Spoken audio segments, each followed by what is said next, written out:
Hi, I'm Stacy Willingham, and this is Forget Me Not. Forget Me Not tells the story of Claire Campbell, who has been avoiding her hometown for the last 15 years, ever since her big sister Natalie went missing there when they were kids, until she gets a call from her father and forces her to come back home.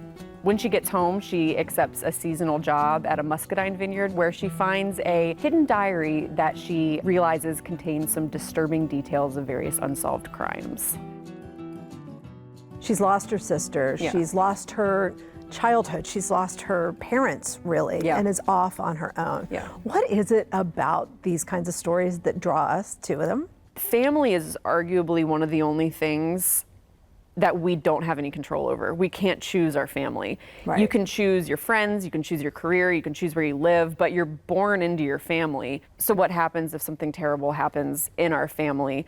And in the instance of Claire, you know, you can try to move forward and put it in the past, but it's always kind of hovering there. And so I think I like to use the idea of family, but also this kind of like unresolved trauma of the past, because even when you're trying to move forward and forge a new future, there's just this phantom finger tapping on your shoulder that won't really let you go.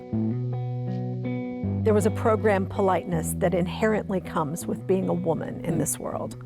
Talk to me a little bit about what that means to you. We are taught to be polite and to not make people uncomfortable and to always say please and thank you. And of course, you know, being a woman who grew up in the South, manners are important, but sometimes we take it a step too far and we put ourselves in a dangerous position just for the sake of keeping other people comfortable. My characters will find themselves in situations where the reader probably wants to throw the book against the wall, but if you put yourself in the shoes of the character, how many times have we maybe been in a situation where there's something not right, but you don't want to make the other person uncomfortable, or you don't want to offend anyone? And I think that's unfortunately a universal feeling.